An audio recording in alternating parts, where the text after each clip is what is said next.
మంత్రులుగా, TTD board మెంబర్లుగా, ఎంపీగా, ZP chairperson గా, మేయర్లుగా, ఇప్పుడు ఏకంగా ఏఎంసీ చైర్పర్సన్ గా తయారు చేసింది తెలుగుదేశం పార్టీ.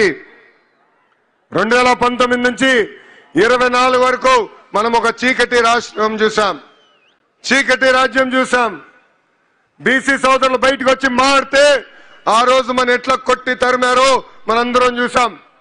మన బిడ్డల పైన ఏకంగా పెట్రోల్ పోసి తగలబెట్టి చంపిన రోజులు మనందరం చూసాం. అందుకే మా బీసీ సోదరులు ఒక తిరుగుబాటు వచ్చింది. తెలుగుదేశం, జనసేన, భారతీయ జనతా పార్టీని ఎప్పుడు లేని విధంగా 94% సీట్లలో గెలిపించి మమ్మల్ని మీరు ఆశీర్వదించారు. చేయాల్సిన పనులు అనేక ఉన్నాయి. నాకు ఇప్పుడు కూడా బాగా గుర్తు, పాదయాత్రలో మన సంఘ పెద్దలందరినీ కలిసా, వాళ్ళందరితో నేను చర్చించా. ఆనాడే వాళ్ళకు కోరారు కనకదాస్ గారి జయంతిని రాష్ట్ర పండుగగా శాశ్వతంగా నిర్వహిస్తే బాగుంటుందన్నారు. అది చేసి ఈ రోజు మీ ముందల మీ లోకేష్ నిలబడుతున్నాడు. అంతేకాదు బేరప్ప గారి పేరుతో గుడులు కూడా ఏర్పాటు చేయాలని పెద్దలందరూ కోరారు. నేను టీటీడీతో కూడా మాట్లాడాను. తప్పనిసరిగా గుడులన్నీ అవసరం మేరకు కట్టిస్తామని ఈ సభాముఖంగా హామీ ఇస్తున్నాం. పూజారులకి గౌరవ వేతనం కూడా ఇవ్వాలని పెద్దలందరూ నన్ను అడుగుతాం కూడా జరిగింది. ఆ ఫైల్ కూడా సర్క్యులేషన్ ఉంది. తొందరలో కూడా అది అందజేస్తామని ఈ సభాముఖంగా హామీ ఇస్తున్నాం.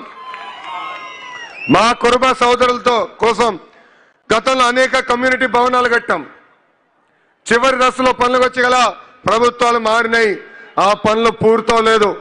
వచ్చే 12 నెలల్లో కురుబ భవనాలన్నీ పూర్తి చేసి మా కురుబ సోదరులకు అందజేసే బాధ్యత మీ లోకేష్ తీసుకుంటాడు. ఆదరణ పథకం కింద పనిముట్లు అందజేయాలని గౌరవ ముఖ్యమంత్రి గారు ఇప్పుడే గౌరవ మంత్రి సవితమ్మ గారితో కూడా చర్చిస్తాం జరిగింది. ఆ కార్యక్రమం కూడా ముందలు తీసుకెళ్తాం. కురుబ సోదరులకి ఇన్సూరెన్స్ కార్యక్రమం కూడా చేస్తే బాగుంటుందని పెద్దలు గతంలో కోరారు. అదేవిధంగా గొర్రెలకి మేత కానివ్వండి, మందులు కానివ్వండి, షెడ్లు కూడా ఏర్పాటు చేస్తే బాగుంటుందని కోరారు. నాకు అన్న సమానమైన నా పవనన్న కూడా పంచాయతీరాజ్ గ్రామీణాభివృద్ధి శాఖ మంత్రిగా ఉన్నారు. ఏకంగా ఆవుల కోసం ప్రత్యేకంగా షెడ్లు కూడా ఆయన ఏర్పాటు చేస్తున్నారు. తప్పనిసరిగా మా కురుబ సోదరులకు అవసరమైన మేరకు షెడ్లు కూడా ఏర్పాటు చేసే విధంగా మా అన్నతో నేను మాట్లాడి చేస్తానని ఈ సభాముఖం మీ అందరికి నేను హామీ ఇస్తున్నా. ఇప్పుడే పెద్దలు సురేందర్ బాబు గారు మాట్లాడుతూ నన్ను ఒక విషయం అడిగారు. భైరవ్ తిప్ప ప్రాజెక్ట్ పూర్తి చేస్తే బాగుంటుందని కోరారు.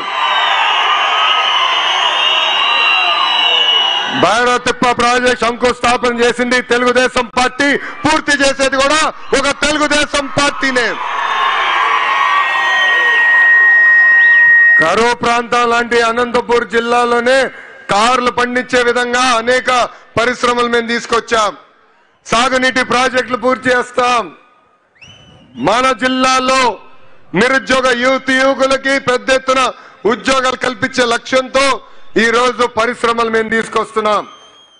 తప్పనిసరిగా ఈ సాగునీటి ప్రాజెక్టు పూర్తి చేస్తాం. హార్టికల్చర్ పెద్ద ఎత్తున పూర్తి చేస్తాం. ఆంధ్ర రాష్ట్రంలో తలసరి ఆదాయంలో మన జిల్లా ఇప్పుడు 5వ స్థానంలో ఉంది.